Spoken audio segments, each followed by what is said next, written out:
భగవద్గీత 11వ అధ్యాయము విశ్వరూప దర్శన యోగము. ఇంతకు క్రితం అధ్యాయంలో అర్జునుడి భక్తిని మరింత వికసింపచేయటానికి శ్రీకృష్ణుడు తన దివ్య విభూతులను వివరించి ఉన్నాడు. సుందరమైనవి, మహాద్భుతమైనవి మరియు శక్తివంతమైనవి అన్నీ కూడా తన వైభవములోని చిన్న తలుకులే అని చివరికి సూచనప్రాయంగా తన విశ్వరూపము గురించి ప్రస్తావించాడు. ఈ అధ్యాయంలో అర్జునుడు శ్రీకృష్ణుడి విశ్వరూపమును చూడాలని ప్రార్థిస్తున్నాడు. అది సమస్త బ్రహ్మాండములను తనలోనే కలిగి ఉన్న అనంతమైన విశ్వరూపము. శ్రీకృష్ణుడు దానికి ఒప్పుకుని అతనికి దివ్య దృష్టిని ప్రసాదిస్తాడు. అర్జునుడు అప్పుడు సమస్త సృష్టిని ఆ దేవదేవుని శరీరము యందే దర్శిస్తాడు. ఆయన అనంతమైన ముఖములను, కళ్లను, బాహువులను మరియు ఉదరములను ఆ యొక్క మహాద్భుతమైన మరియు అనంతమైన భగవంతుని రూపంలో దర్శిస్తాడు. ఆ స్వరూపమునకు ఎలాంటి మొదలు లేదా తుది లేదు మరియు అన్ని దిశలయందు అనంతమైన పరిమాణంలో వ్యాపించి ఉంది. ఆ యొక్క విశ్వరూప తేజస్సు 1000 సూర్యులు ఒక్కసారిగా ఆకాశములో వెలిగిన కాంతి కంటే తేజోవంతముగా ఉన్నది. ఆ దర్శనం అర్జునుడి వెంట్రుకలను నిక్కబోడుచుకునేలా చేసింది. ముల్లోకాలు భగవంతుని శాసనానికి భయంతో వణకటం గమనిస్తాడు. దేవతలు ఆయన యందే ఆశ్రయం పొంది ఉండటం మరియు మహర్షులు శ్లోకాలు, కీర్తనలతో ఆయనను స్తుతించటం ప్రత్యక్షంగా చూస్తాడు. పురుగులు మంటలోనికి వేగంగా వెళ్లి పడిపోయి భస్మమైపోతున్నట్టు ధృతరాష్ట్రుడి కుమారులందరూ వారి అనుబంధ రాజులతో సహా ఆ భయంకర స్వరూపము నోటిలోనికి దూసుకెళ్లటం చూస్తాడు. ఆ విశ్వరూపమును దర్శించటంతో గుండె భయంతో దడదడలాడిపోతున్నదని, మానసిక ప్రశాంతత పోయినదని ఒప్పుకుంటాడు. అర్జునుడు భీతిల్లిపోయి ఈ మహోన్నత ప్రభువు నిజానికి ఎవరు అని తెలుసుకోవాలనుకుంటాడు. ఎందుకంటే ఈ రూపానికి మరియు తనకు తెలిసిన గురువు మరియు సఖుడైన కృష్ణునికి ఏమాత్రం పోలిక లేదు. శ్రీకృష్ణుడు దీనికి సమాధానముగా తానే కాల రూపములో ముల్లోకాలను నాశనం చేసేవాడను అని చెప్తాడు. కౌరవ మహాయోధులందరూ తనచే పూర్వమే సంహరింపబడ్డారు కాబట్టి విజయం నిశ్చితమైనది కావున అర్జునుడు ఇక లేచి యుద్ధం చేయాలని అంటాడు. దీనికి ప్రతిస్పందనగా అర్జునుడు శ్రీకృష్ణుడిని అనంతమైన శక్తి సామర్థ్యములు కలిగిన ఈశ్వరునిగా స్తుతించి ఆయనకు పదే పదే నమస్కరిస్తాడు. తమ సుదీర్ఘ మైత్రిలో తను ఎప్పుడైనా కృష్ణుడిని సామాన్య మానవునిగా పొరపాటుగా అనుకుని ఆయన మనస్సు నొప్పించేట్టు ఏదైనా తప్పు చేస్తే క్షమించమని అడుగుతాడు. కృప కోసం ప్రార్థించి మరొక్కసారి తిరిగి మనోహరమైన భగవంతుని మామూలు రూపాన్ని చూపమని అడుగుతాడు. శ్రీకృష్ణుడు అతని కోరికను మన్నించి మొదట చతుర్భుజ రూపమునకు వచ్చి తదుపరి తన సుకుమారమైన మరియు రమ్యమైన 2 భుజముల స్వరూపములోనికి వస్తాడు. అర్జునుడు ఏ విధమైన భగవత్ స్వరూపాన్ని దర్శనం చేశాడో ఆ దర్శనం లభించటం ఎంత దుర్లభమో అర్జునుడికి చెప్తాడు. వేదములు అభ్యసించటం వలన, తపస్సులు ఆచరించటం చేత, దానధర్మాల చేత లేదా యజ్ఞములు చేయటం ద్వారా కాని ఆయన నిజ స్వరూపమును దర్శించలేము. నిష్కల్మషమైన భక్తిచే మాత్రమే ఆయనను అర్జునుడు ఎదుటే ఉన్నవాడిలా నిజరూపములో తెలుసుకోగలము మరియు ఆయనతో ఏకమవ్వగలము. అర్జునుడు పలికెను, నా మీద దయచే నీవు తెలియపరచిన ఈ యొక్క పరమ రహస్యమైన ఆధ్యాత్మిక జ్ఞానము విన్న తరువాత నా మోహము ఇప్పుడు తొలగిపోయినది. సర్వప్రాణుల ఉత్పత్తి మరియు అవ్యక్తమైపోవటము విషయము గురించి విస్తారముగా నీ నుండి విన్నాను. ఓ తామర వంటి నేత్రములు కలవాడా, నిత్య శాశ్వతమైన నీ మహాత్మ్యము కూడా విన్నాను. ఓ ప్రభూ, నీవెవరో నీవే చెప్పినట్టు నీవు సరిగ్గా అటువంటి దివ్య స్వరూపానివే. ఇప్పుడు నాకు నీ యొక్క దివ్య విశ్వరూపమును చూడాలనే కోరిక కలుగుతున్నది. ఓ పురుషోత్తమా! ఓ యోగేశ్వరా, నాకు దాన్ని దర్శించగలిగే శక్తి ఉంది అని నీవు అనుకుంటే దయచేసి ఆ యొక్క నిత్య శాశ్వతమైన విశ్వరూపమును నాకు చూపించుము. శ్రీ భగవానుడు ఇలా పలికెను, వివిధములైన ఆకృతులు, పరిమాణములు మరియు వర్ణములతో ఉన్న వందల వేల అద్భుతమైన నా యొక్క స్వరూపములను ఇదిగో తిలకించుము ఓ పార్థ, నాలో పరికించుము ఓ భరతవంశీయుడా. 12 అదితి పుత్రులను, 8 మంది వసువులను, 11 రుద్రులను, 2 అశ్విని కుమారులను, అంతేకాక 49 మరుత్తులు మరియు మరెన్నెన్నో ఇంతకు పూర్వం తెలియపరచబడని అద్భుతములను కూడా చూడుము. ఒక్కచోటే కూడివున్న సమస్త చరాచరములను కలిగి ఉన్న జగత్తును నా విశ్వరూపము యందే దర్శించుము ఇప్పుడు ఓ అర్జునా. ఇంకా మరేదైనా చూడదలుచుకున్నా వాటన్నిటినీ నా విశ్వరూపము యందే తిలకించుము. కాని నా యొక్క విశ్వరూపమును నీ ప్రాకృతిక కళ్లతో చూడలేవు. కాబట్టి నీకు దివ్య దృష్టిని ప్రసాదిస్తున్నాను. నా యొక్క మహాద్భుత వైభవమును దర్శించుము. సంజయుడు పలికెను, ఓ మహారాజా, ఇట్లు పలికిన పిదప ఆ యోగేశ్వరుడైన శ్రీకృష్ణుడు తన యొక్క దివ్యమైన మరియు వైభవోపేతమైన రూపమును అర్జునుడికి చూపెను. ఆ యొక్క విశ్వరూపములో అర్జునుడు అనంతమైన ముఖములు మరియు కనులను దర్శించాడు. అవి ఎన్నెన్నో దివ్యమైన ఆభరణములను మరియు అనేక రకాల దివ్య ఆయుధములను కలిగి ఉన్నాయి. ఆ స్వరూపము తన శరీరంపై అనేక మాలలను కలిగి ఉంది మరియు దివ్య సుగంధ పరిమళభూరితమై గుబాడిస్తున్నది. మహాద్భుతమైన అనంతమైన ఈశ్వరునిగా సర్వత్రా తన ముఖముతో తనను తాను వ్యక్తపరుచుకున్నాడు. ఆకాశములో 1000 మంది సూర్యులు ఒకే సమయంలో ప్రకాశించినా ఆ మహోన్నత రూపము యొక్క తేజస్సుకు సాటి రావు. అక్కడ ఆ దేవదేవుని శరీరము యందు సమస్త బ్రహ్మాండములన్నీ ఒక్కచోటే ఉన్నట్టు అర్జునుడు దర్శించాడు. అప్పుడు పరామాశ్చర్యమునకు లోనయి రోమములు నిక్కబోడుచుకున్నవాడైన అర్జునుడు చేతులు జోడించి తలవంచి నమస్కరిస్తూ భగవంతుడిని ఈ విధంగా స్తుతించాడు. అర్జునుడు ఇలా చెప్పెను, ఓ శ్రీకృష్ణ, నీ దేహము యందు నేను సకల దేవతలను ఎన్నెన్నో ప్రాణికోటి సమూహములను దర్శిస్తున్నాను. కమలము యందు కూర్చుని ఉన్న బ్రహ్మదేవుడిని, శివుడిని, అందరు ఋషులను మరియు దివ్య సర్పములను చూస్తున్నాను. అసంఖ్యాకమైన చేతులతో, ఉదరములతో, ముఖములతో మరియు కళ్లతో ఉన్న నీ యొక్క అనంతమైన రూపములను అన్ని దిశలలో చూస్తున్నాను. ఓ విశ్వేశ్వరా, విశ్వమే నీ యొక్క స్వరూపముగా కలవాడా, నీ యందు ఎటువంటి ఆదిమధ్యాంతరములు చూడలేకున్నాను. కిరీటముతో చక్రగద ఆయుధములు కలిగి సర్వత్రా ప్రకాశించుచున్న నీ యొక్క ఆశ్చర్యచకిత స్వరూపమును దర్శిస్తున్నాను. సూర్యునిలా అన్ని దిశలలో అగ్నిని విరజిమ్ముతున్న నీ తేజస్సుచే నిన్ను చూడటానికి కష్టతరంగా ఉన్నది. నీవే అనస్వరమైన పరమేశ్వరుడవు అని, వేదములచే ప్రతిపాదింపబడిన పరమసత్యము అని తెలుసుకున్నాను.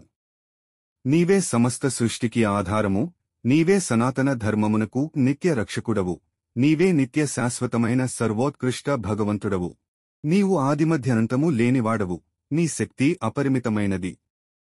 నీకు అనంతమైన బాహువులు కలవు, సూర్యచంద్రులు నీ నేత్రముల వంటివి మరియు అగ్నిని నోరు వంటిది. సమస్త సృష్టిని నీ తేజస్సుచే వెచ్చగా ఉత్తేజపరుచుతున్నటువంటి నిన్ను నేను దర్శిస్తున్నాను. దివి నుండి భువి వరకు గల మధ్య ప్రదేశమంతా మరియు అన్ని దిశలలో కూడా నీవే వ్యాపించి ఉన్నావు. ఓ మహాత్మా, నీ యొక్క అద్భుతమైన మరియు భయంకరమైన స్వరూపమును దర్శిస్తూ ముల్లోకములు భయంతో కంపించిపోవటం నేను గమనిస్తున్నాను. దేవతలందరూ నీలో ప్రవేశిస్తూ నీ యొక్క ఆశ్రయం పొందుతున్నారు. కొందరు భీతులై చేతులు జోడించి నిన్ను కీర్తిస్తున్నారు. మహర్షులు, సిద్ధులు మంగళకరమైన స్తోత్రములతో, కీర్తనలతో నిన్ను స్తుతిస్తున్నారు. రుద్రులు, ఆదిత్యులు, వసువులు, సాధ్యులు, విశ్వదేవతలు, అశ్విని కుమారులు, మరుత్తులు, పితరులు, గంధర్వులు, యక్షులు, అసురులు మరియు సిద్ధులు అందరూ కూడా సంభ్రమాశ్చర్యములతో నిన్నే తిలకిస్తున్నారు. ఓ మహాప్రభూ, ఎన్నెన్నో నోర్లు, కళ్ళు, చేతులు, ఊరువులు, కాళ్ళు, ఉదరములు మరియు భయంకరమైన పళ్లతో ఉన్న నీ మహాద్భుతమైన స్వరూపము పట్ల పూజ్యభావంతో సమస్త లోకములు మరియు నేను కూడా భయకంపితమై ఉన్నాము. హే విష్ణు, ఆకాశమును తాకుతూ ఎన్నెన్నో వర్ణములతో ప్రకాశిస్తూ పెద్దగా తెరిచివున్న నోర్లతో విశాలమైన అగ్నిగుండముల వంటి నీ కన్నులతో ఉన్న నీ స్వరూపమును చూస్తున్న నాకు భయముతో గుండె అదిరిపోతున్నది. నేను ధైర్యమును మరియు మానసిక ప్రశాంతతను కోల్పోయాను. ప్రళయకాల సమయంలో కనిపించేటువంటి ప్రజ్వలించే అగ్నిలా భయంకరమైన దంతములతో ఉన్న ఎన్నో నోర్లతో ఉన్న నిన్ను చూసిన పిదప నేను ఎక్కడున్నానో మరియు ఎక్కడికి పోవాలో మర్చిపోతున్నాను. ఓ దేవదేవా, నీవే జగత్తుకి ఆశ్రయము, దయచేసి నామీద కృప చూపుము. ధృతరాష్ట్రుడి కుమారులందరూ వారి సహచర రాజులతో సహా భీష్ముడు, ద్రోణాచార్యుడు, కర్ణుడు ఇంకా మన పక్షమున ఉన్న యోధులు కూడా తలకిందులుగా నీ భయంకరమైన నోళ్లలోనికి త్వరితగతిన ప్రవేశిస్తున్నారు. కొందరి తలలు నీ భీకరమైన పళ్ల మధ్యలో చితికిపోయినట్టు నేను చూస్తున్నాను.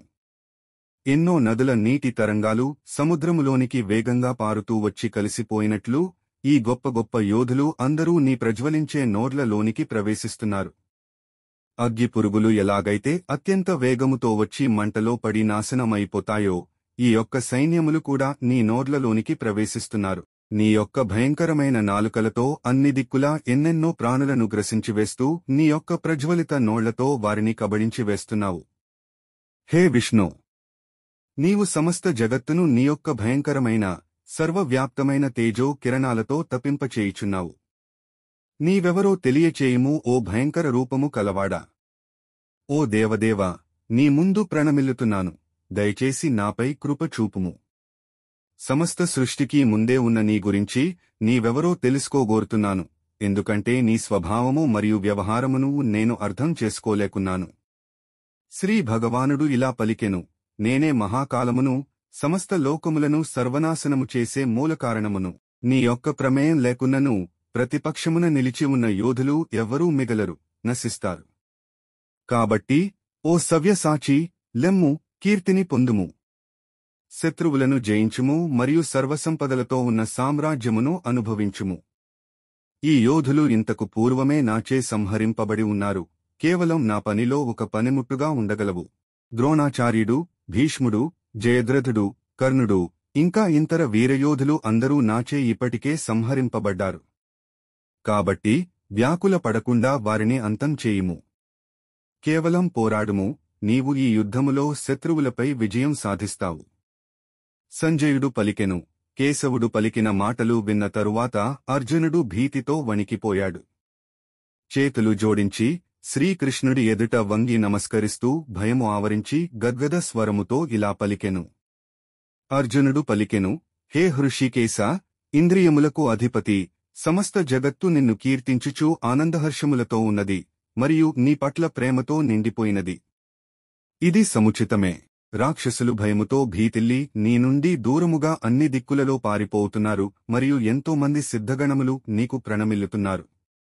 ఓ మహాత్మా, మూల సృష్టికర్తయైన బ్రహ్మదేవుని కంటే ఉన్నతమైన వారు కూడా నీ ముందు ఎందుకు ప్రణమిల్లకూడదు? ఓ అనంతుడా, ఓ దేవతల ప్రభూ, ఓ జగత్తుకి ఆశ్రయమైనవాడా, నీవు వ్యక్తవ్యక్తములకు అతీతమైన అక్షరుడవు. నీవే సనాతనమైన భగవంతుడవు మరియు ఆది దేవుడవు. నీవే విశ్వమంతటికీ ఉన్న ఒకే ఒక్క ఆధారము, ఆశ్రయము. నీవు సర్వజ్ఞుడవు మరియు తెలుసుకోబడవలసిన వాడవు. నీవే పరంధామము.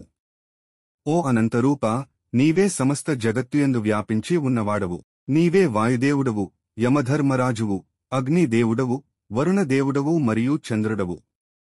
నీవే సృష్టికర్త బ్రహ్మవు మరియు సర్వభూతముల ప్రపితామహుడవు.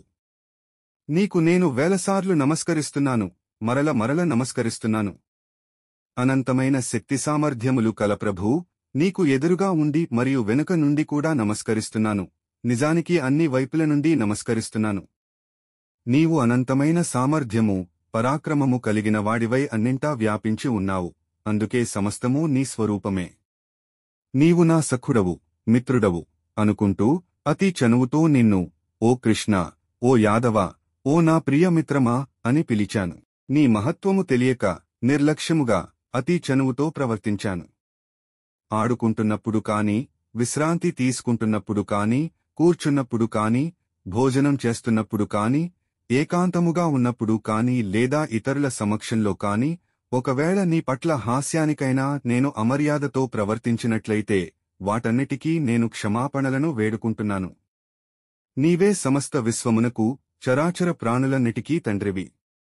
నీవే సర్వశ్రేష్టమైన ఆరాధ్య యోగ్యుడవు మరియు సర్వోత్కృష్ట ఆధ్యాత్మిక గురుడవు. ఓ అసమానమైన శక్తి కలిగినవాడా, ముల్లోకాలలో నీకు సమానులే లేనప్పుడు నిన్ను మించినవారు మాత్రం ఎవరుంటారు? అందుకే ఓ ప్రభూ, నీకు ప్రణమిల్లుతూ సాష్టాంగ ప్రణామమర్పిస్తూ నీ కృప వేడుకుంటున్నాను. ఒక తండ్రి కొడుకుని సహించినట్టుగా, ఒక మిత్రుడు తన మిత్రుడిని క్షమించినట్టుగా, మరియు ప్రేమించిన వారిని ప్రేమికులు మన్నించినట్టుగా దయచేసి నా అపరాధములను మన్నింపుము. ఇంతకు మునుపెన్నడూ చూడని నీ యొక్క విశ్వరూపమును చూసిన పిదప నేను పరమానందమును అనుభవిస్తున్నాను. అయినా సరే నా మనస్సు భయముతో వణుకుచున్నది. దయచేసి నాపై కృప చేయుము మరియు తిరిగి మరల నీ యొక్క ప్రసన్నమైన స్వరూపమును చూపుము. ఓ దేవదేవా, ఓ జగత్తుకు ఆశ్రయమును ఇచ్చేవాడా, ఓ 1000 చేతులు కలవాడా, నీవే మూర్తీభవించిన జగత్తు అయినా కిరీటము ధరించి చక్రమును, గదను కలిగి ఉన్న నీ యొక్క చతుర్భుజ రూపములో నిన్ను చూడగోరుతున్నాను. శ్రీ భగవానుడు పలికెను, అర్జునా, నీ చేత ప్రసన్నుడనై నా యోగమాయా శక్తి ద్వారా నా యొక్క తేజోవంతమైన అనంతమైన మరియు సనాతనమైన మూల విశ్వరూపమును నేను నీకు చూపించితిని. నీకంటే ముందు ఈ రూపమును ఎవ్వరూ చూడలేదు. వేదముల అధ్యయనం వలన కాని, యజ్ఞయాగాదులు చేయటం వలన కాని, తపస్సులు, దానాల వలన కాని, తీవ్ర నియమనిష్టలను ఆచరించటం వలన కాని ఏ మానవుడు కూడా నీవు చూసిన దాన్ని ఇప్పటివరకు చూడలేదు, ఓ కురు యోధ శ్రేష్ఠుడా. నా యొక్క ఈ భయంకర రూపమును చూసి భయపడవద్దు, భ్రాంతికి లోను కావద్దు. భయరహితముగా ప్రసన్నచిత్తముతో మరొకసారి నా యొక్క స్వరూపమును చూడుము. సంజయుడు ఇలా పలికెను. ఈ విధముగా పలికిన పిదప దయాళువైన వసుదేవుని తనయుడు తన యొక్క చతుర్భుజ సాకార రూపమును మరల చూపించెను. తదుపరి సౌమ్యమైన 2 భుజముల రూపమును స్వీకరించి భీతిల్లిన అర్జునుడిని మరింత శాంతింపచేసెను. అర్జునుడు ఇలా అన్నాడు, ఓ శ్రీకృష్ణ, నీ యొక్క సౌమ్యమైన 2 చేతుల మనుష్య రూపము చూసి నా ప్రశాంతతను మళ్లీ పొందాను మరియు నా మనస్సు సహజ స్థితికి వచ్చినది. శ్రీ భగవానుడు పలికెను, నీవు చూసే నా ఈ యొక్క రూపము దర్శనం పొందటం ఎంతో దుర్లభమైనది. దేవతలు కూడా దీనిని చూడాలని ఆకాంక్షిస్తుంటారు. వేదాధ్యయనము వలన కాని, తపస్సుల వలన కాని, దానధర్మాల వలన కాని, లేదా యజ్ఞముల వలన కాని నీవు ఇందాక చూసినట్టుగా కనిపించెను. ఓ అర్జునా, అనన్యమైన భక్తి చేత మాత్రమే నేను నీ ముందే నిల్చుని ఉన్న నన్నుగా యథార్థముగా తెలుసుకోబడుతాను. ఓ పరంతప, అందువలన నా దివ్య దృష్టిని పొందిన పిదప నాతో ఏకీభావస్థితిని పొందవచ్చు. ఎవరైతే అన్ని కర్మలను నా కొరకే చేస్తారో, నాపైనే ఆధారపడతారో మరియు నా పట్ల భక్తితో ఉంటారో, మమకారాసక్తులు లేకుండా ఉంటారో, సర్వభూతముల పట్ల విరోధభావము లేకుండా ఉంటారో, అటువంటి భక్తులు తప్పకుండా నన్నే చేరుకుంటారు.